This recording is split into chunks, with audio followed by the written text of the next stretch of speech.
Hello everyone, welcome to Minute Training with Impact Realty Tampa Bay. Today we're going to be taking a minute to learn how to use Canva to make some incredible marketing materials. First things first, we need to go to canva.com.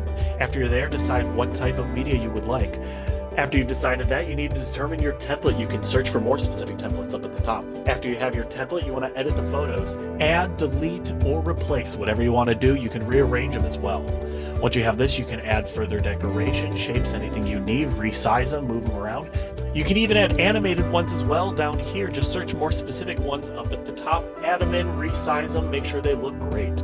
After that, you can add more text, such as a phone number, anything you need like that. If you need to recolor them, use these tools up top. Same goes for any of the other text listed, and even to any of the other decorations, boxes, or shapes. You can add videos over here, replace your photos with them as well, should you desire. If you want to add a new background or replace the background, use this tool here, and you can even upload your own media via photo or images with the tool right there.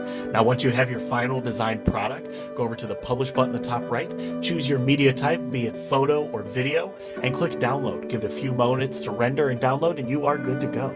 And that was Minute Training with Impact Realty Tampa Bay. Go to impactrealtyinfo.com for more business help.